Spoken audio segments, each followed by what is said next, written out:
finally, in this lesson, I'm going to show you how I would approach this image and how you can, of course, not necessarily you have to follow all of my steps and decisions in terms of color, but about the basic panel and what to do on the image. I think it's really good to take this as a right example of working. So as I was telling to you, basic panel is all about highlights and shadows, and it's not so much about colors right now, but this is the step that every time you have to work with when you work with your image, unless you don't want to do cleaning up. So the first step, knocking down the highlights. You can see before, after. Well, it's not showing much because I was already working, but before, after. So I want to knock down the highlights because I want to see what exists on her forehead. If I'm not going to knock it down, I'm not going to see the details of her forehead, and I need this for future cleaning up. And shadows, let's bring up a little. Also, I'm not usually working so much with contrast and exposure. I work with this in Photoshop. If you wish, you can probably work a little with contrast, and if you wish also you can knock down more whites and blacks, but also I don't feel it's really needed, especially in outdoor photography. The workflow has to be fast and has to be very efficient. Other thing, this image, as I mentioned before, Camera Raw tends to really knock down the colors. It gives you this washed out results. It's not really accurate how you see this in your camera. So what I like to do for outdoor images is just bring the vibrance up and make the colors the way you saw them in your camera. So as you can see, a very simple thing. In the basic panel, I don't do really much. I'm trying to keep this soft and natural because that's what outdoor photography is all about. Let's go into some other panels and we can work a little with hue. I feel this image maybe could be a little more into oranges to give it nice this cheekbone color. That would be very suitable, just a little bit, and also maybe knock down the yellows a little, going down more into the oranges color. If it's about saturation, similar thing. Let's saturate a little bit of the oranges so the image still is getting a little bit more juicy, and that would be it. One thing you can do with the outdoor image is actually split tuning.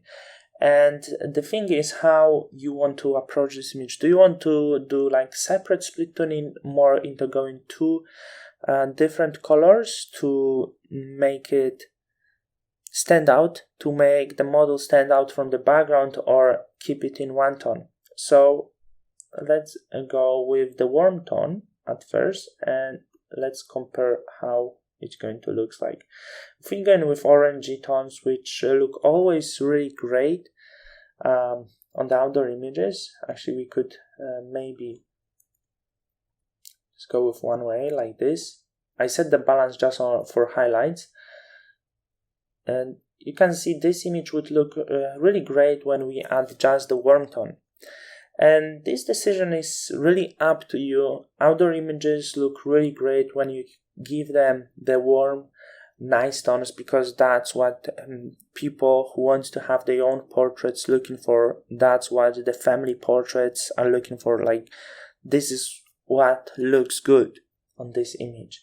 Different approach would be, of course, splitting the tones into the complementary colors.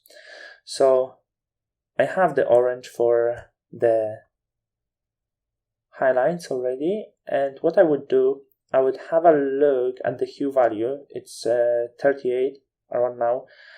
That could be 35. Usually skin tones are around this 35. And let's have a look in our color scheme designer. I'm having a look at complementary, and as you can see, when I'm moving these dots over here, I can see hue value. So when I set the hue value at 35, which is this beautiful orange tones that I gave to my image. Not really strong because saturation only like 14, because I don't want to oversaturate the color. And let's see the opposite hue. Opposite hue for 35 always will be 180 degree different, because as you know the wheel has 360 degree. So opposite hue, the perfect hue for this would be the easiest way, 215, and I will go with this.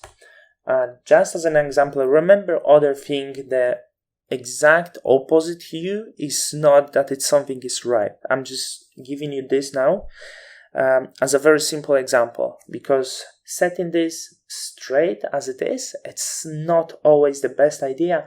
In this case it works really well. It's I think it was a good idea. This image allows us, but not all of the image allows us for this.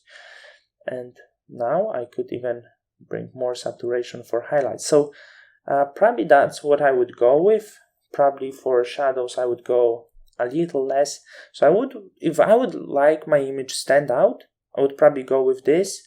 If I would rather try to keep this in warm colors, I would go that way. And I feel warm colors, as you can see, looks better than just splitting the image for different tones when it's about outdoor images.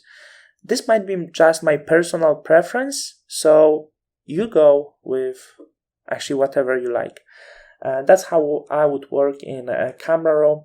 After my work is finished, I would press Shift and open the image as an object in Photoshop. Why I'm opening it as an object? Because if we have any mistake, you can just double hit on your object in Photoshop and correct whatever is done. You don't have this opportunity if you open just image. Later you have to go through filter and open this in Camera Raw filter. So that would be my Camera Raw conversion. And as another example, I want to show you Capture One conversion, because it has a little bit different option and probably gives me a little more opportunities with working with colors itself. So if you work in Camera Raw, that would be your Camera Raw processing, very basic one. If you have also software like Capture One, there will be another example.